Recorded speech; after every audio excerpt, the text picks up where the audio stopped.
नमस्कार मित्रों, मैं हूं प्रकाश हिंदुस्तानी और इंदौर डायलॉग में आज हम बात करेंगे देश के राजनीतिक हालात पर, जिनमें हमारे साथ दो खास विद्वान जुड़े हुए हैं। कल से हमने इंदौर डायलॉग्स की शुरुआत की थी और ये कहते हुए खुशी है कि हमारे इस कार्यक्रम को बहुत अच्छा रिस्पांस मिला है।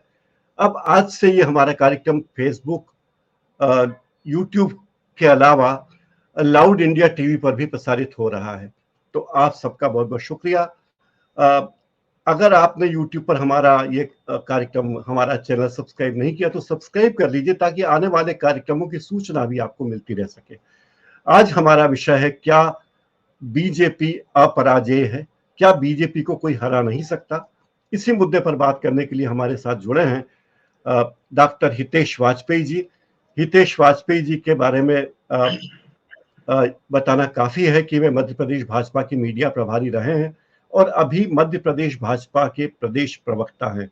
वे मध्य प्रदेश सरकार के एससी आयोग के अध्यक्ष भी रहे, जिससे कैबिनेट पद का ओहदा प्राप्त है। इसके साथ ही हमारे साथ जुड़ रहे हैं पंकज शर्मा जी। पंकज जी, आपका बहुत बहुत स्वागत है। पंकज शर्मा जी ने प्रिंट और टीवी मीडिया में 3 दशकों से ज्यादा समय तक काम किया। 20 से ज्यादा साल तक वे नवभारत टाइम्स में संसदीय रिपोर्टिंग करते रहे, विशेष संवाददाता के तौर पर। और फिर उन्होंने जानबूझकर सक्रिय राजनीति में कदम रखा और सक्रिय राजनीति में वे आए। तो आज हम इसी मुद्दे पर बात करने वाले हैं। बार बार चर्चा होती है कि क्या बीजेपी अपराजेय है। इसे इसे लेकर बहुत सारी बातें कही जाती है, और खास करके पिछले चुनाव में 5 राज्यों में चुनाव हुए, उसमें से 5 में से 4 राज्यों में बीजेपी सत्ता में आई, एक राज्य में कांग्रेस से सत्ता खोई। तो इसी बारे में बात करेंगे। मैं शुरुआत करना चाहता हूं पंकज शर्मा जी से। पंकज जी, क्या जो लोगों को लगता है कि बीजेपी को हराया नहीं जा सकता, इस बात में कितनी सच्चाई आपको लगती है? क्या ऐसा, लोकतंत्र में तो हर पार्टी यही सोचती है कि वो अपराजय है, लेकिन पार्टियां आती जाती रहती हैं, देश अपनी जगह बना रहता है। आप क्या कहेंगे पंकज जी? देखिए, ये माहौल जानबूझकर भारतीय जनता पार्टी और उसका पितृ संगठन राष्ट्रीय स्वयंसेवक संघ बना रहा है कि भारतीय जनता पार्टी एक तरह से अजेय बन गई है। अजय कोई नहीं होता प्रकाश जी, हम सब ये जानते हैं। भाजपा भी नहीं है। जब लोकसभा में 404 सीटों वाली कांग्रेस अजय नहीं बन पाई, तो 303 सीटों वाली भाजपा अजय कैसे हो जाएगी? अब ये माहौल 5 राज्यों के चुनाव नतीजे आने के बाद और तेज हो गया है। तो 5 में से 4 राज्यों में बीजेपी जीती जरूर है, लेकिन इस जीत को जिस तरह के जश्न में तब्दील कर दिया गया है, क्या ये जीत सचमुच उतनी बड़ी है? नहीं है। इस जीत को जानबूझकर बढ़ा चढ़ाकर दिखाया जा रहा है ताकि एक माहौल बने। ये जो हर चीज का तिलस्म खड़ा करना, bigger than the life picture की तरह पेश करना, ये नरेंद्र भाई मोदी की स्थायी शैली है। इसलिए 5 राज्यों के चुनाव नतीजों पर भी इतना ढोल धमाका किया जा रहा है कि उसकी शोर में असलियत दब जाए। तमाम छल प्रपंच, साम दाम दंड भेद के बावजूद बीजेपी का ग्राफ इन 5 राज्यों में नीचे आया है। ये है असलियत। अब मैं थोड़ा सा आपको उत्तर प्रदेश से ही इसको शुरू करके बता देता हूं। 2017 में उत्तर प्रदेश में बीजेपी को 312 सीटें मिली थी। इस बार 255 मिली हैं, यानी 57 सीटें कम हुई। 2 साल पहले जब 2019 के लोकसभा चुनाव हुए थे, तो भारतीय जनता पार्टी उत्तर प्रदेश में 275 विधानसभा क्षेत्रों में आगे थी। उस हिसाब से भी 20 सीटें कम हो गई। जिन 312 सीटों पर 2017 में बीजेपी लड़ी थी, उसमें से 80-82 सीटें इस बार वो हार गई है दूसरे दलों से, और दूसरे दलों से सिर्फ 23 नई सीटें वो छीन पाई है। भारतीय जनता पार्टी के 11 मंत्री हार गए, उप मुख्यमंत्री केशव मौर्य हार गए, गन्ना मंत्री हार गए, खेल मंत्री हार गए, शिक्षा मंत्री हार गए। 2017 में प्रकाश जी 63 सीटें ऐसी थीं जिस पर भारतीय जनता पार्टी 50,000 से ज्यादा वोटों के अंतर से जीती थी। इस बार सिर्फ 27 सीटें ऐसी हैं जिन पर वो इतने वोटों के अंतर से जीत पाई है। तो मैं ये जानना चाहता हूं कि इस हार को इतना बढ़ा चढ़ाकर क्यों पेश किया जा रहा है। मैं और भी बहुत से आंकड़े दे सकता हूं। भारतीय जनता पार्टी 7 सीटें सिर्फ 200 वोट के फर्क से जीती है। 23 सीटें हैं जो 500 वोट के फर्क से जीती है। 49 सीटें हैं जो 1000 वोट के अंतर से जीती है, और 86 सीटें ऐसी हैं जो 2000 वोट के अंतर से जीती हैं। कुर्सी जो विधानसभा क्षेत्र है, वहां से सत्येंद्र प्रसाद 217 वोट से जीते। धामपुर में इनके अशोक राणा 203 वोट से जीते, और 74 सीटें ऐसी हैं जहां बीजेपी के उम्मीदवार क्लोज कंटेस्ट में जीते हैं। क्लोज कंटेस्ट चुनावों की भाषा में उन सीटों को कहा जाता है जहां अंतर 5% से कम का हो। तो उत्तर प्रदेश में 131 विधायक जीते हैं जो क्लोज कंटेस्ट से जीते हैं सभी दलों के। उनमें से 74 भारतीय जनता पार्टी के हैं। 91 हैं जो 5 से 10% के अंतर से जीते हैं, जिनको कंफर्टेबल कहा जाएगा। अब उसमें भाजपा कितनी जीती है, उसमें भी बहुत नगण्य सीटें जीती है। तो पंकज जी, मुझे लगता है कि इस मुद्दे पर बात करने का एक कारण ये कि भारतीय जनता पार्टी विश्व की सबसे बड़ी राजनीतिक पार्टी बन चुकी है। मेरे ख्याल से अगर कहीं और किसी और प्लेटफॉर्म पे आपका ये चल रहा है वीडियो, तो बंद कर दे कृपया, ताकि ये आवाज रिफ्लेक्ट ना हो। नहीं, मेरा तो नहीं चल रहा है। ओके, ठीक है, मैंने यहां से कर दिया है। दूसरी बात यह है कि हम जो कर रहे हैं, बीजेपी के पास आज इतने संसाधन हो गए हैं। आर्थिक रूप से बीजेपी दुनिया की सबसे धनी पार्टियों में कही जा सकती है, जिसके पास कांग्रेस से 5 गुना ज्यादा तो कैश फ्लो है ऑफिशियल। तो और इतने बड़े कार्यकर्ताओं की फौज, आरएसएस, विश्व हिंदू परिषद और उससे लगे हुए लगभग 150 आनुषंगिक संगठन, ये सब देखकर लगता है कि बीजेपी के पास जो संसाधन है और बीजेपी जितने अग्रेसिव तरीके से आ रही है, तो उसे हराना अब उतना आसान नहीं है। डॉक्टर वाजपेयी जी, हितेश जी, क्या कहेंगे आप? देखिए, मुझे तो हालांकि पंकज जी एक बार भी मुस्कुरा देते हैं 2-3 मिनट में तो मुझे अच्छा लगता है, क्योंकि देखिए डेमोक्रेसी में भी एक स्पोर्ट्समैन स्पिरिट होना चाहिए पंकज जी, और मैं उसका पक्षधर हूँ। मुझे नहीं मालूम बाकी लोगों का, बट आई लाइक दैट, क्योंकि डेमोक्रेसी में राजनीतिक दल ही भाग लेते हैं चुनाव में। तो पहला सवाल तो बहुत सीधा है प्रकाश जी आपका, क्या ये अपराजय है? तो गुस्से में पंकज जी ने बोल दिया बिल्कुल नहीं है। मैं उसको बिल्कुल विनम्रता से स्वीकार करता हूँ कि ऐसा कभी नहीं होता, बिल्कुल सही बात है। लेकिन देखिए, दोनों तरीकों में अंतर है ना। एक दल जो लगातार हार रहा है वो अभी भी गुस्से में स्वीकार करता है। तो मुझे लगता है कि शायद पता नहीं क्यों, आप समझ सकते हैं, मैं उसमें बहुत व्याख्या में इसलिए नहीं जाना चाहता, क्योंकि मैं समझता हूँ कि जब हम लगातार चुनाव हारते हैं तो उसका अवसाद भी होता है। बहुत सारी ऐसी बातें हैं जो कांग्रेस करना चाहती होगी, नहीं कर पा रही होगी, उसका अवसाद अलग होगा। तो मैं उसको बहुत कुरेदना नहीं चाहता हूँ, क्योंकि आपके प्लेटफॉर्म पे पहली बार आया हूँ। मेरी कोई रुचि इस प्रकार की नहीं है कि मैं कांग्रेस के सामान्य कार्यकर्ता को भी चोट पहुंचाऊं, तो वो मेरा कहीं पर भी हेतु नहीं है।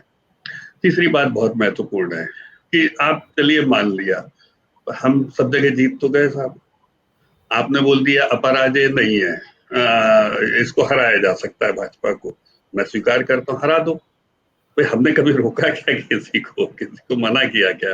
हर दल अपनी स्ट्रेटेजी, अपने नेता, अपनी नीति और नियत के साथ चुनाव में जाता है पंकज जी, सभी लोग जाते हैं जो भी चुनाव लड़ते हैं। फिर उनमें से कुछ जीत कर आते हैं, और आपने जो व्याख्या करी है वो तो उसके पीछे देखिए, जब अपन हलवा बनाते हैं तो आप बताओगे नहीं बादाम को ऐसे छीला गया, नहीं ऐसे छीला गया, नहीं ऐसे छीला जाता, तो ऐसा, ये सब तो होता ही है। If you go to the kitchen तो कुछ ना कुछ तो होता ही है वहां पर अंत क्या है? अंत ये है, मैं बहुत ह्यूमिलिटी के साथ बोलूंगा, क्योंकि क्या होता है, जीतने के बाद कुछ भी कहा जाए तो उसको ज्ञान कहा जाता है, और बहुत जरूरी नहीं है कि वो ज्ञान जो होता है वो अहंकार मूलक ना हो, पर मेरी पूरी कोशिश है कि ऐसा ना हो। क्यों नहीं हो? क्योंकि देखिए साहब, क्या है कि मेरे को भी लगभग 20 साल हो गए आप सब लोगों के बीच रहते हुए। मैं तो इंदौर के ही प्रकाश जी के बाजू में मेडिकल कॉलेज का पास आउट एक डॉक्टर हूँ, ना ही पेशेवर राजनेता रहा। अटल जी के 90 में भाषण सुनता मैंने सोच लिया कि जितना मैं ओपीडी से नहीं कर सकता उससे ज्यादा राजनीति से कर सकता हूँ, और पीछे चला आया। तो मैं ये कह सकता हूँ कि मैं सबको समझने का प्रयास करता हूँ। तो आज की जो कांग्रेस की स्थिति है, मुझे ऐसा लगता है कि भारतीय जनता पार्टी को छोड़कर उनको विचार करना चाहिए, क्योंकि लोकतंत्र में विपक्ष का कमजोर होना भी बहुत अच्छी बात नहीं होती है। और इस पे डिटेल चर्चा कभी अलग से टॉपिक रखेंगे तो की जा सकती है। लेकिन भारतीय जनता पार्टी को हराना है तो क्या करना होगा? तो एक बहुत बड़ा आरोप लगता है वंशवाद का। साहब आप खूब डिनाई करो कि 30 साल से ये भी नहीं है, 30 साल, ये तर्क हो सकते हैं, लेकिन वंशवाद की पहचान भारत में यदि कोई पार्टी बन गई है तो मोतीलाल नेहरू जी से लगाकर पंकज जी बन तो गई है राहुल गांधी जी तक, इसको भी हम डिनाई तो नहीं कर सकते। अब वो परसेप्शन फॉल्स हो सकता है, ट्रू हो सकता है जर्नलिज्म की भाषा में, क्योंकि आपसे प्रेरणा लेकर मैंने जर्नलिज्म और मास कम्युनिकेशन में मास्टर्स भी किया कि क्यों ना मैं इसको भी समझूं कि भाई मास कम्युनिकेशन होता क्या, मास साइकोलॉजी होती क्या है, कोई मैसेज डिलीवर करना है तो उसके कंपोनेंट क्या क्या होते हैं। तो जो मेरी समझ में आया कि परसेप्शन वर्ल्ड में ये परसेप्शन है, don't be in a denial phase that कि वंशवाद की पहचान हो गई है। अब इसका मैं, चलिए आप डिनाई कर दीजिए, तो मैं एक उदाहरण दे देता हूँ कि भाई आप उत्तर प्रदेश में आपने प्रियंका जी को कमान दी, एग्रीड, भाई आपकी नेता, आप उससे बाहर जा ही नहीं सकते, वो आपने उनको गिफ्ट में दिया हुआ है, बट आप उनको पद नहीं देते हैं। तो ये थोड़ा सा कहीं ना कहीं लोगों को लगता है ना कि साहब आप कमान पूरी देते हो, पार्टी पूरी चलाते हो, लेकिन अध्यक्ष मैं नहीं बनूंगा, प्रियंका जी नहीं बनेंगी, कोई नहीं बनेगा। तो सब जो कार्यकर्ता होता है वो सब, चाहे भाजपा का हो चाहे कांग्रेस का हो, वो कार्यकर्ता होता है। कार्यकर्ता में कोई अंतर नहीं, प्रकाश जी मैं फिर बता दूं, इस देश में दलों में यदि कोई दलदल है तो नेताओं में, कार्यकर्ताओं में नहीं। कार्यकर्ता आपके और हमारे बीच रहने वाला गली का आदमी होता है। और अब तो और अब कार्यकर्ता बच्चे कहाँ हैं? अब तो कार्यकर्ता बच्चे ही नहीं पार्टियों में, अब तो पेड वर्कर होते हैं, अब तो पेड वर्कर होते हैं। और इवन संघ के कार्यकर्ताओं को भी अब तो 5 स्टार सुविधाएं चाहिए। अब वो सेव परमल खा के दरी फट्टे पे सोने वाले संघ के कार्यकर्ता तो बचे नहीं है। उन्हें सत्ता का पावर चाहिए, उन्हें ट्रांसफर का अधिकार चाहिए, उन्हें लाइसेंस की छूट चाहिए। तो बहुत सारे लोग फंसे हुए। मैं अपना उदाहरण देता हूँ जी। जब मैं 89 एडमिशन लिया, 89 कोई बहुत पुराना वर्ष नहीं था, और हम सब जानते हैं तब गाड़ियां भी थी, सब कुछ था। सब, मुझे मेरे पिताजी ने एक हरकुलिस साइकिल दी थी जो उनके पास रहती थी। कैन यू इमेजिन कि मैं हॉस्टल से मेडिकल कॉलेज इंदौर उस साइकिल से आता जाता था। मुझे बुरा भी लगता था, मेरे सब साथियों के पास तब यामाहा और हीरो होंडा आ गई थी सारी बाइक्स, आपको ध्यान, लूना तो बड़ी कॉमन थी, सभी स्टूडेंट रखते थे, और मेडिकल में कोई हो जाए तो माता पिता तो बेचारे बिल्कुल लेके देते थे। बट मैं 1.5 साल साइकिल चलाई है साहब, तो आप कह सकते हो। और आज मैं अच्छी कारों में रहता हूँ, आज मैंने MBBS और सब करने के बाद मेरी स्थिति बेहतर हुई है, अच्छी हुई, हालांकि उस समय में I am son of a professor, तो ऐसा नहीं कहूंगा। तो मुझे नहीं लगता कि भौतिक व्यवस्थाएं चेंज होने को आप सीधे कॉनोट कर सकते हो नैतिक स्ट्रक्चर से। ऐसे में आप कहोगे तो भाई कांग्रेस में तो हमेशा वैभव संपन्न पार्टी रही, हमेशा सत्ता में रही, तो फिर तो नैतिक रूप से या तो एकदम ही पतित। लेकिन कांग्रेस ने सब भव्य दफ्तर नहीं बनाया। कांग्रेस ने कभी जिले जिले में, जैसे यूपी में एक एक जिले में भव्य दफ्तर है, वो भव्यता की ओर गई नहीं कांग्रेस। अब आप प्रकाश चंद्र सेठी जी के नगर से हैं प्रकाश जी, आप समझते हैं कांग्रेसमैन क्या होता था, तो मैं नहीं समझता कि आप DP मिश्रा जी की स्टेट से हैं, और ये जितने नाम मैं ले रहा हूँ साहब, ये हमारे खानदानी लोग हैं, मतलब पूरे खानदान में पहला आदमी होऊंगा जो संघ से जुड़ा होऊंगा। तो आप ऐसा नहीं कह सकते कि कांग्रेस में देशभक्त लोग नहीं हैं या थे। देखिए ये सब चीजें चर्चा के लिए ठीक है, हमको पंकज भाई से कोई डिबेट जीतनी है 20 मिनट की तो बात अलग हो जाती है, लेकिन मेरा मानना यह है कि तो क्या, what is missing? The missing is नेता और कार्यकर्ता के बीच का कनेक्ट। एक उदाहरण और देता हूं मैं, हम सब आप चर्चा कर रहे हैं, पंकज जी आप तो इतने सीनियर एनालिस्ट भी हैं, मुझे मालूम है बहुत चीजें आप कह पाएंगे नहीं कह पाएंगे। आप सोचिए, एक तरफ विष्णुदत्त शर्मा जी हैं जो हमारे फुल टाइमर अध्यक्ष हैं, वहीं दूसरी ओर आप देखेंगे तो हमारे बीच में जो है कमलनाथ जी हैं, जो पार्ट टाइम भी नहीं कह सकते हैं, एब्सेंटी हैं, फैक्ट है भाई, उनके अपने कारण होंगे, आई am not going into his personal life. लेकिन क्या आपको लगता है एक स्टेट जो बाइपोलर स्टेट है, उस बाइपोलर स्टेट में क्या ये स्ट्रक्चर काम कर सकता है? कार्यकर्ता को क्या जरूरत नहीं होती कि वो बार बार प्रदेश अध्यक्ष के पास जाए? क्या कार्यकर्ता को भी नेता नहीं बनना है तो जाए किसके पास? आप बताइए ना। तो बच्चे हैं भाई, सब हर आदमी क्या जयवत नकुलनाथ बकुलनाथ सब इनके लिए काम कर रहे हैं। और मैं तो इवन आपको भी सलाम करता हूँ, आप अपनी योग्यता क्षमता और लेखनी की दम से रहे वहां पर, जैसे भी रहे, आप किसी नाम की वजह से नहीं रहे। तो जब ऐसे कार्यकर्ताओं को किसी भी दल में प्राथमिकता मिलेगी तो उसकी स्वीकार्यता बनेगी, और उसमें से जो विचार निकल कर आएंगे, मैं बहुत ईमानदारी से कह रहा हूँ प्रकाश जी, वो हमेशा राष्ट्र हित के होंगे, वो अपने हित के नहीं होंगे। लेकिन जैसे ही हम वंशवाद और बाकी शॉर्टकट्स पे जाएंगे तो साहब उसके विचार भी जो होंगे ना वो थोड़े से गलत होंगे और वो जनता नहीं स्वीकार करेंगे। और हमको स्पेस मिली तो आज दर्शक ने हमसे सवाल किया है, एक दर्शक का सवाल है कि वो मुझसे शायद पूछ रहे हैं कि ये प्रश्न तो तब नहीं उठाया जब कांग्रेस अपराजय जैसी हो गई थी, तब भाई हम इस तरह से कार्यक्रम करने की स्थिति में नहीं थे कि हम अपने घर पर बैठकर, इतनी टेक्नोलॉजी डेवलप नहीं हुई थी, वरना हम जरूर ये बात करते जब 1980 के आसपास जब कांग्रेस का पराजय। प्रकाश जी आप यदि कहें तो वो हमारी तरफ झुक जरूर है, लेकिन मैं बता दूंगा, इसीलिए पंकज जी से पहले अनुरोध किया कि आप मुस्कुरा दो कम से कम कि अपन देश हित की बात करें। तो देश हित में चाहे भाजपा हो चाहे कांग्रेस हो, क्यों ना सब लोग शामिल हो। तो इसीलिए मैं दर्शक महोदय से भी ये कहना चाहूंगा, he might be our supporter also, कि देखिए किसी भी विमर्श को उसका स्वागत करो, क्योंकि विवाद जो होता है वो विनाश का प्रतीक होता है, कहीं नहीं ले जाएगा किसी भी किस्म का। कहेंगे आपने जो तर्क रखे कि कोई भी पार्टी लोकतंत्र में अपराजय नहीं होती, लेकिन ये माना जा रहा है कि जिस तरह भारतीय जनता पार्टी ने अपनी संरचना बनाई है, जिस तरह से कार्यकर्ताओं का जाल बिछाया है, जिस तरह से संसाधन इकट्ठे किए हैं, तो आसान तो नहीं है बीजेपी को हराना। और लोग कहते हैं, जो फिल्मी डायलॉग है कि बीजेपी को हराना नामुमकिन है, मुश्किल ही नहीं नामुमकिन है, तो क्या कहेंगे पंकज? ऐसा है प्रकाश जी, पूरी राजनीति का मतलब जब सिर्फ जीत और हार पर केंद्रित हो जाए तब इस तरह की बातें होती हैं। और वाजपेयी जी प्रबुद्ध व्यक्ति हैं, भले व्यक्ति हैं। मैं असल में दरअसल स्वभाव से ही थोड़ा कम मुस्कुराने वाला व्यक्ति हूँ, इसलिए इसको मेरे गुस्से के रूप में आप न लें। मुझे थोड़ा सा क्षोभ किस बात का है, वो इस बात का है कि भारतीय जनता पार्टी, और आजकल भारतीय जनता पार्टी चूंकि एक दो नेताओं का पूरा व्यवहार देखकर अपना आचरण तय करती है, इसलिए मुझे चिंता किस बात की होती है कि ठीक है भारतीय जनता पार्टी जीती है, भारतीय जनता पार्टी को हराना आसान नहीं है। मैं वाजपेयी जी की कही हुई सारी बातों से अक्षरशः सहमत हूं।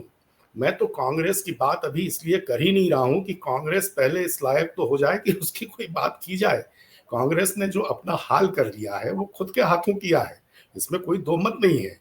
लेकिन जब आप हर चीज को इतना बड़ा चढ़ाकर पेश करते हैं जैसे पता नहीं क्या हल्ला हो गया है, और ये प्रवृत्ति जो है, ये प्रवृत्ति लोकतंत्र के लिए खतरनाक है। किया कम और हर चीज में दिखाना ज्यादा, विकास, सबका साथ, सबका विकास, सबका प्रयास, जबकि इसका जो खोखलापन है हम सब जानते हैं। अब आप देखिए 5 राज्यों में, थोड़ा सा मुझे एक मिनट दीजिए, छत्तीसगढ़ में क्या ये चीजें नहीं होती है? बस मैं वही कह रहा हूं कि ये अगर किसी भी राजनीतिक दल में ये प्रवृत्तियां घर करने लगती हैं तो ये अंततः लोकतंत्र के लिए ठीक नहीं है।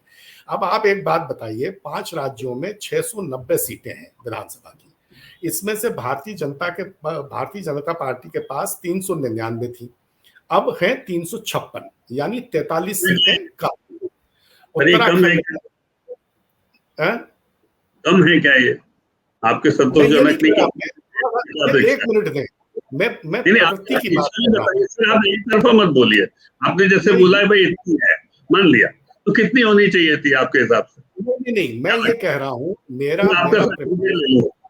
प्रेमाइस ये है कि ये जीत बहुत प्रचंड जीत नहीं है जितना भारतीय जनता पार्टी दृष्टिकोण है, काफी लोगों का नहीं भी है। आप एक मिनट तो मुझे दें। 2017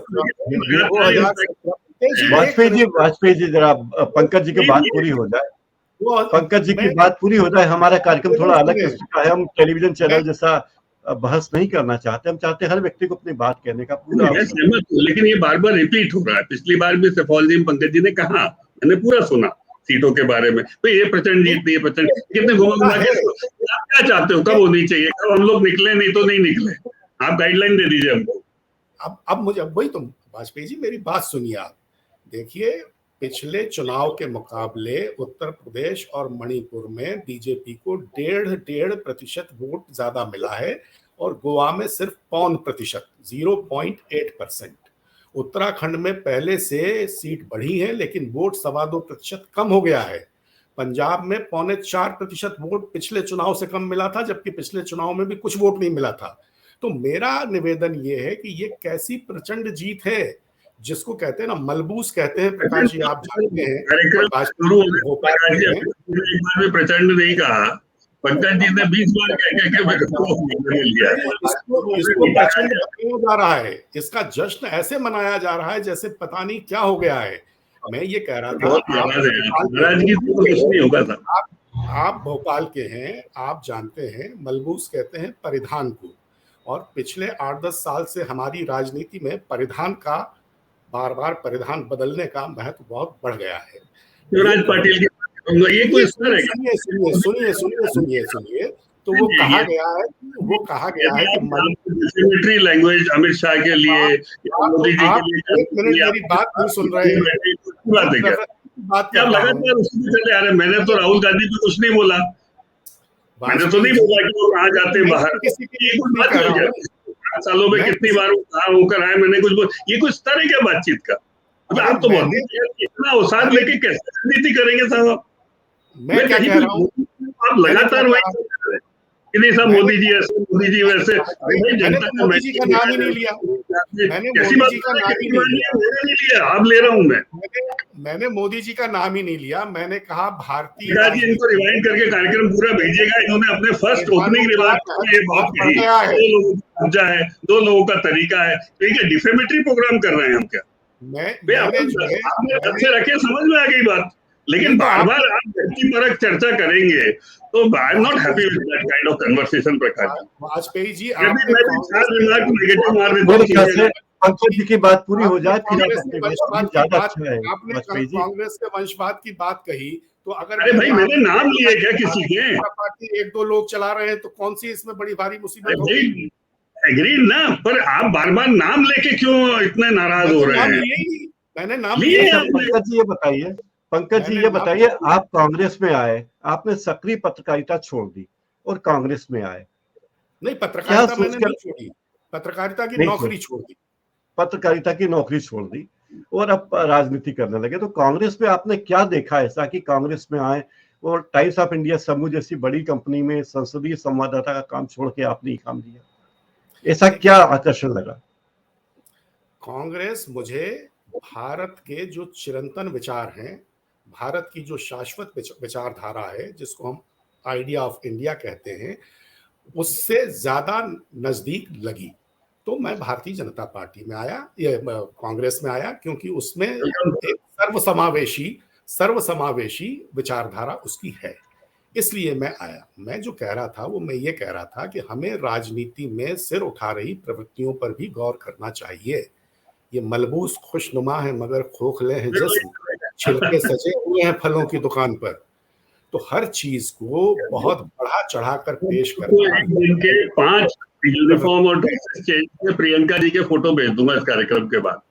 मैं एक हमारे कह रहा हूँ, मैंने तो कांग्रेस के बारे में मान लिया। ये कहाँ जाएंगे साहब?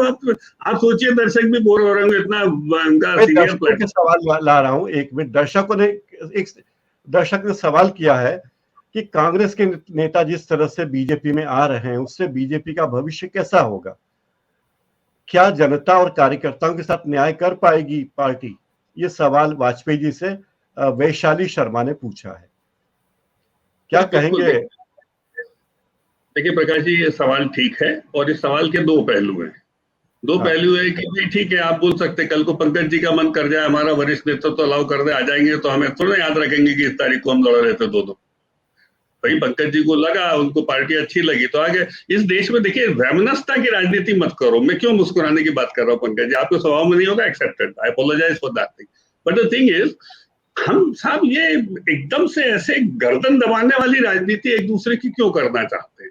क्यों शुरू हुई ये राजनीति? राजनीति कब से शुरू हुई है? इंदिरा गांधी जी ने पहला उदाहरण प्रस्तुत किया था और उसको सबने डिनाउंस किया, कांग्रेस के नेताओं ने भी किया, ये भी मैं मानता हूं उसको। और भारत एक हम ऐसा देश बनाए साहब जहां पर देखिए ये तो रहेगा, सभी दल आएंगे, भाग लेंगे, बम से उड़ा रहे हैं। पश्चिम बंगाल में आप देखिए ना किस प्रकार की राजनीति हो रही है। ये अच्छी बात है क्या? इवन हम लोग आपस में चर्चा कर रहे हैं, जैसे आप और मैं, हम परिधान की चर्चा कर रहे हैं। अरे भाई ठीक है ना, वो भाई हम क्यों निजी विषय लेके आते? मैं भी ला सकता हूँ 25 चीजें, नहीं ला सकता क्या पंकज जी? आप भी जानते हैं। और क्या ये चर्चा अच्छी होती है जब इस दिशा में जाती है? तो इसलिए मुझे ऐसा लगता है कि भारत की राजनीति अकोमोडेटिव होना चाहिए, विचार प्रधान होना चाहिए। इसलिए वैशाली जी का बिल्कुल स्थान ठीक है। यदि कोई योग्य व्यक्ति, क्षमतावान व्यक्ति और विचारधारा से प्रेरित होकर कोई व्यक्ति जुड़ता है तो बिल्कुल उसका स्वागत है और उसका भी स्थान है। और ये बात सच है कि जब कई बार वो स्थान लेता है तो जहां 2 स्थान है वो भागीदार हो जाता है, तो 50% जो 20 साल से कार्यकर्ता काम कर रहा है उसका जाता है। मैं कोई मना थोड़ा ना कर रहा हूँ इसमें, लेकिन साहब यही राजनीति है। राजनीति में नकार के तो नहीं चला जा सकता। और बार बार जो पंकज जी बोल रहे हैं भाई डेमोक्रेटिक पार्टी, हमने एक इंस्टीट्यूशन चुना पार्लियामेंट को, प्रकाश जी, पार्लियामेंट्री सिस्टम चुना। पार्लियामेंट्री सिस्टम, पार्लियामेंट्री डेमोक्रेसी ईजाद ही चुनाव की कोख से होती है, होती कि नहीं होती? भाई उसमें प्रतिनिधि कोई मेडिकल कॉलेज, इंजीनियरिंग कॉलेज से या जर्नलिस्ट क्लब से चुन के थोड़ा ना जाते हैं, भाई वो तो चुनाव से ही चुन के जाते हैं ना। तो the mechanism of enacting the democracy is first past the post system and elections. बार बार आप उसको डिनाउंस करो तो क्या मतलब निकलेगा? भाई 1 वोट से जीता आदमी। वाजपेयी जी एक और सवाल, एक नवीन कुमार शर्मा जी ने एक सवाल किया है, मैं पढ़ देता हूं। यदि भाजपा की जीत को बढ़ा चढ़ाकर बताया जाता है तो मेरा सवाल कांग्रेस के साथी से है कि 2021 के विधानसभा के चुनाव में पश्चिम बंगाल में भाजपा 70 सीट लाने के बाद उसकी हार को क्या इसी तरह स्थापित नहीं किया गया था विपक्ष ने, जैसा आज उसकी जीत को लेकर कहा जा रहा है? ये पंकज जी से सवाल पूछ रहे हैं वो कि 2021 के विधानसभा चुनाव में बंगाल में भाजपा को 70 सीटें लाने के बाद क्या उसकी हार को भी इसी तरह कहा गया था बढ़ा चढ़ाकर कि बीजेपी की बहुत बुरी हालत हुई? इस पर आपका क्या कहना? नहीं, किसने कहा? कम से कम मैंने तो नहीं कहा। मैंने तो लिख के कहा कि भारतीय जनता पार्टी की ये जो जीत है ये अद्भुत है। अरे 2-3 से 70 पे पहुंच गई और बंगाल जैसे राज्य में उसने अपना इतना बड़ा किला बना लिया, ये मामूली बात नहीं है। और कांग्रेस जैसी पार्टियों को और तृणमूल कांग्रेस को और बाकी तमाम ऐसी पार्टियां जो भारतीय जनता पार्टी की विचारधारा से सहमत नहीं है, उन सभी को इस पर बहुत गंभीरता से सोचना चाहिए और आत्ममंथन करना चाहिए। मैंने तो नहीं कहा। अब अगर कोई और बढ़ा चढ़ा के इसको भारतीय जनता पार्टी की बड़ी हार बता रहा हो तो वो उसकी नासमझी है। जो 3 से 70 पे पहुंच जाए वो पार्टी को कैसे आप कहेंगे हार है? हाँ, ये जरूर है कि आप उन साधनों की शुचिता पर प्रश्न उठा सकते हैं जो इस जीत को इतनी सीटें हासिल करने के लिए इस्तेमाल किए गए। किन साधनों को अपनाकर भारतीय जनता पार्टी ने कहां किस किस तरह से जीत हासिल की, इस पर सवाल हो सकता है। लेकिन अब जैसे वाजपेयी जी ने कहा कि चुनाव जीतना, अब एक मैं बात जानना चाहता हूं, आप प्रबुद्ध व्यक्ति हैं तेज जी, एक मुझे बताइए कि क्या राजनीतिक दल का एकमात्र मकसद किसी न किसी तरह चुनाव जीतना होना चाहिए? राजनीतिक दल लोकतंत्र के वाहक हैं। बिना राजनीतिक दलों के लोकतंत्र चल नहीं सकता। तो राजनीतिक दलों की क्या अपनी कोई एक नैतिकता, क्या अपनी कोई एक आचरण संहिता, क्या समाज के प्रति कोई जिम्मेदारी नहीं है? बस सिर्फ ये देखेंगे भाई हमने किसी न किसी कुछ कह रहे हैं। हितेश जी कुछ कहना चाहिए। सवाल का जवाब बिल्कुल सीधा देना चाहता हूँ, क्योंकि मैं तो राजनीति में इसीलिए आया था। हम जितनी चर्चा कर रहे हैं उसको जनता सुन रही है पंकज जी। चुनाव ऐसा थोड़ा ना होता है, सुन रही है ना चर्चा। अपन रोज करते हैं, 8 बजे करते हैं, 8:20 पे करते हैं। जनता दोनों को सुनती है, प्रकाश जी के सवालों को सुनती है। फिर उसके बाद साहब चुनाव जनता जिताती हराती है मेरे भाई। बहुत अच्छे से जनता को आप डिस्काउंट कर देते हैं। तो चुनाव यूनिलैटरल थोड़ा ना होता है। और चुनाव यदि यूनिलैटरल होता है तो समाजवादी पार्टी 80 सीटें प्लस कर पाती है। आप भी जानते हैं, बहुत ज्यादा मैं नहीं कहना चाहता। तो यूनिलैटरल नहीं हुआ करता और इसीलिए आप जीत को कम मत मांगिए। वो जीत नहीं है, जनादेश है वो। आप बार बार जीत बोल रहे हैं, हम इसलिए उसको जनादेश मानते हैं, और लोकतंत्र में जनादेश के तहत ही पार्लियामेंट्री डेमोक्रेसी का गठन होता है। आप जनादेश को डिस्काउंट नहीं कर सकते। जनादेश में संदेश भी होते हैं, संकेत भी होते हैं, ये बात मैं आपकी मानता हूं, मैं हम भी लेते हैं। फर्क बस इतना है कि हम जनादेश के संकेतों और संदेशों को समझते हैं, हमारी कोई कमी है तो उसको दूर करने की कोशिश करते हैं, और फिर से तैयार होकर आने वाले अभी दिसंबर में चुनाव, उसके लिए आगे आएंगे और आगे निकलेंगे, इसमें कोई दो मत। वहीं पर कांग्रेस में लीडरशिप एब्सेंटिज्म चल रहा है, वो अपने ककून से बाहर नहीं आते हैं, ये उनकी समस्या है। क्योंकि आप इतनी चर्चा का ऐसा थोड़ा ना कि आपको नहीं पता है रसायन क्या होता है चुनाव का। और अंतिम बात जो मैं कहना चाहूंगा, आपने संसाधनों की बात करी, पंकज मुझे आप बता दीजिएगा, चुनाव सुधार में ये सब आता है, और मैं आज भी मानता हूं कि चुनाव की जो प्रक्रिया है उसमें संसाधनों का उपयोग होता है, लेकिन शनय शनय सामूहिक कलेक्टिव डिसीजन से ही ये कुछ नीतियों से और कलेक्टिव डिसीजन से कम होगा। प्रयासी भी लोग जानते हैं, कांग्रेस के लोग सामूहिक कलेक्टिव डिसीजन से ही ये कुछ नीतियों से कम होगा। कांग्रेस क्या, सपा और बसपा, जब चुनाव होता है तो वो 45 दिन की जो स्ट्रेटेजी होती है, सर मैं 20 साल से वॉर रूम का मेंबर रहा हूं, और यहाँ का भी रहा हूं और मुंबई का भी रहा हूं मैं, तो मैं इसको नहीं नकारता। लेकिन ऐसा नहीं कि सभी संसाधन, रणनीति होती, कूटनीति होती, इससे बिल्कुल सही है, क्योंकि अंत में उसका उद्देश्य जनादेश लेना पंकज जी होता के है। पास एक सवाल है, पंकज जी, प्रखर श्रीवास्तव का एक सवाल है। वो कह रहे हैं कि आपको आंकड़े पूरे देने चाहिए। अगर बीजेपी 27 सीटें 5,000 से कम वोटों से जीती है, तो वहीं 19 सीटें ऐसी है जो भाजपा 5,000 वोटों से कम के अंतर से हारी भी है। तो उनका कहना है कि जो बात आपने कही, प्रखर श्रीवास्तव जी का कहना है कि ऐसी 19 सीटें हैं जहां भाजपा 5,000 से भी कम वोटों के अंतर से हारी है और दूसरी पार्टी के लोग जीते हैं। क्या कहेंगे आप इस? नहीं तो ठीक है, 5,000 से कम वोटों से हारी है, नेक एंड नेट फाइट कहीं हुई है। नहीं, इसमें इस सवाल का मैं अर्थ ही नहीं समझ पा रहा हूं कि अगर 19 सीटें 5,000 से कम वोट से हारी है तो इसका मतलब क्या है?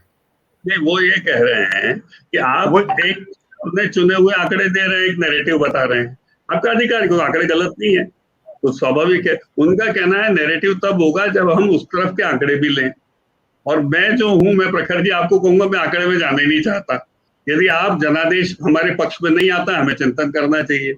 जनादेश हमारे पक्ष में आता है तो हमें मंथन करके उसकी मर्यादा को बनाए रखना चाहिए। क्यों? क्योंकि प्रकाश जी का टाइटल है बीजेपी अपराजय नहीं है, और लोकतंत्र में कोई अपराजय जनता होती है साहब, हमेशा जनता जनादेश देती है, इसको हार जीत भी ना माना जाए, और गोपाल कांडा तक जनादेश मिला है, तो अब ठीक है सर।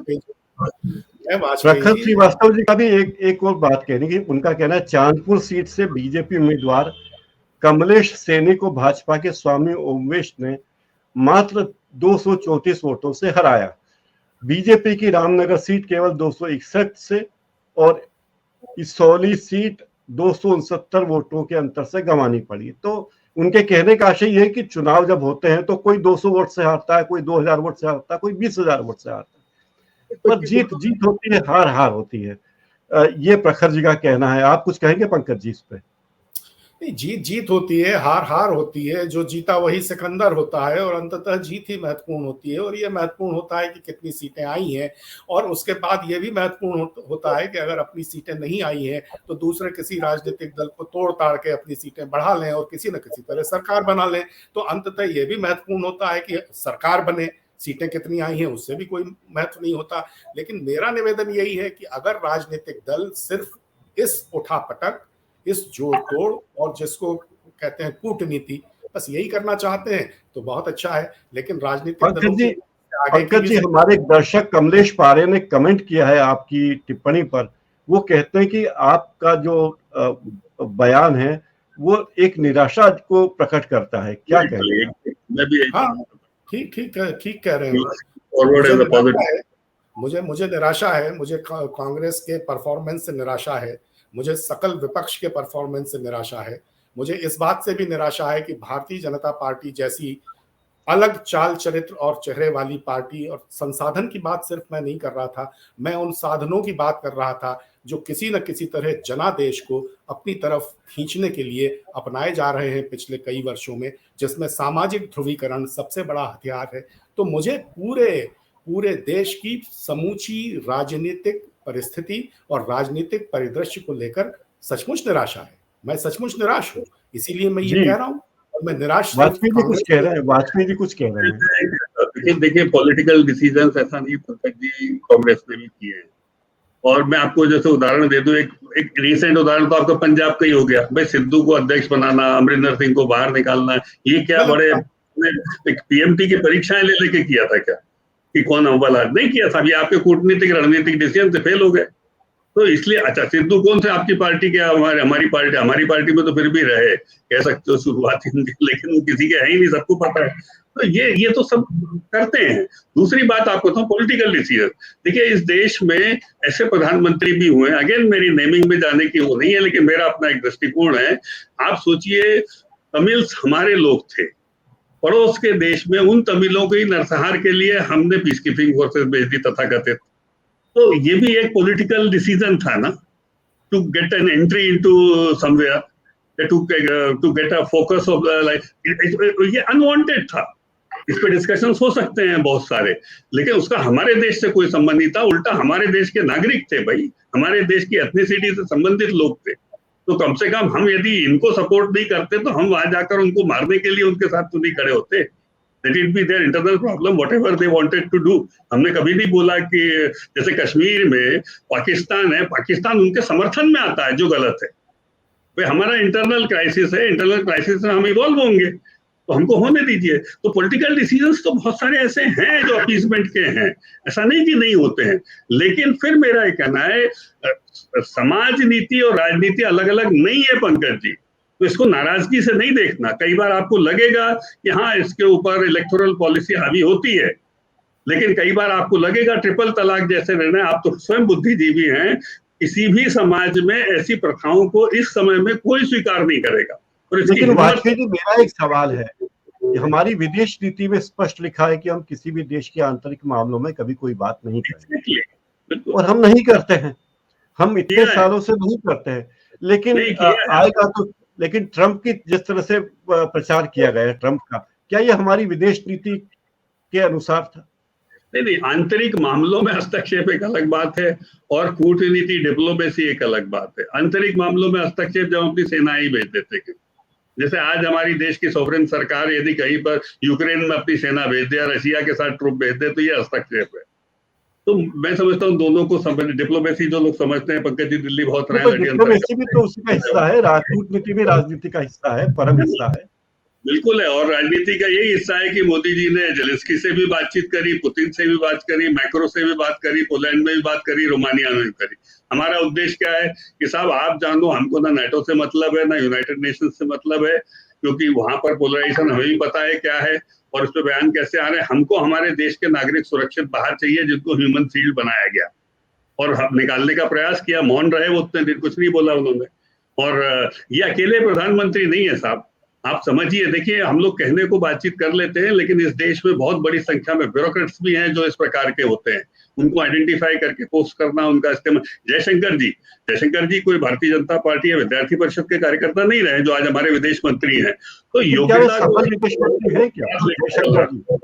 वो बाबू की प्रवृत्ति से आगे नहीं जा पा रहे जयशंकर जी, कहीं वो ब्यूरोक्रेट की क्षमता से आगे जा नहीं पा रहे। सुषमा स्वराज जिस तरह की नेता थी, कहाँ सुषमा स्वराज विदेश मंत्री थी और कहाँ जयशंकर जी हैं, कोई तुलना ही नहीं। सुषमा स्वराज जो हमारे संसद की शान थी, आन बान थी, और सभी पार्टियों के लोगों का उनको सम्मान प्राप्त था, विदुषी थी, और उनके बराबर, उनकी तुलना में जयशंकर जी क्या है? कुछ भी नहीं। और इतनी घटना है, देखिए परिवर्तन हो रहा है। वाजपेयी जी ने यूक्रेन और रूस के मसले पे जो बात कही है वो तो एक आइसोलेटेड केस है, लेकिन अगर हमारी डिप्लोमेसी के प्रिंसिपल्स जिस तरह से उनका संचालन किया जा रहा है, इतने ही अच्छे हैं, तो आप ये बताइए कि पिछले एक दशक में, मतलब 7-8 साल में, जब से 2014 के बाद सरकार आई है, सारे पड़ोसियों से हमारे संबंधों की ये हालत क्यों हो गई? और जो बहुत प्रकाश अच्छा जी सवाल ने है। कहा, वो भी एक बड़ा भारी मुद्दा है कि बता दूं सर, किसी देश का प्रधानमंत्री, भारतीय जनता पार्टी के नेता 10 के सेकंड नाते लगेंगे, अनुमति देंगे तो मैं बता देता हूँ। लेकिन किसी भी देश का प्रधानमंत्री जाकर के, अमेरिका में जाकर के 10 अपनी बात सेकंड पूरी लगेंगे तो सरकार का बता नारा देंगे, जी अनुमति जी नहीं। जी, आप इत्मीनान से अपनी बात कहिए वाजपेयी जी, हमारे पास समय की कोई कमी नहीं, हाँ, हम कोई मैं विज्ञापनों वाला पंकज चैनल नहीं है, आप सवाल बिल्कुल आप बहुत दिल अच्छा से है। पूरी बात करिए। नहीं, जी, पंकज जी का 10 सवाल बहुत सेकंड का अच्छा आप है। 2 मिनट लीजिए, बिल्कुल आराम से बात कीजिए। देखिए जी पंकज जी, आपने बहुत अच्छा सवाल किया। हम सब लोग जानते हैं कि हमारे पड़ोसी कैसे हैं, या आप भी जानते हो, आप भी पाकिस्तान को आप जानते हो, चाइना को, ये कोई छुपी हुई बात नहीं है, कॉमन नहीं, मैन भी भूटान जानता का क्या, नेपाल का क्या, श्रीलंका का है। मैं आ क्या, रहा हूँ, म्यांमार का क्या? हाँ जी, मैं आ रहा हूँ तो कीजिए। तो इसलिए जब पाकिस्तान ने हरकत करी तो उसके जवाब कैसे दिए गए सारा देश जानता है, लेकिन उसके बाद कांग्रेस ने कैसे बयानात दिए इसको भी देश ने देखा, तो दुर्भाग्यजनक है। दूसरी बात, चाइना को लेकर डोकलाम की बात हो, चाहे उन सबको सारे देश ने डिस्कस किया और देखा।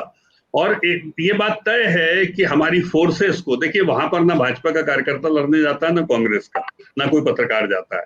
वहां पर फोर्सेस डील करती है, और फोर्सेस की अपनी कूटनीति और रणनीति भी होती है मैदानी, जिससे वो सीमाओं की सुरक्षा करती है। वो हमेशा दिल्ली की तरफ नहीं देती, दिल्ली से उनको मैंडेट चाहिए होता है कि हाँ भाई, लेकिन आप सीमा उनके की सुरक्षा एनी कॉस्ट लेकिन करिए।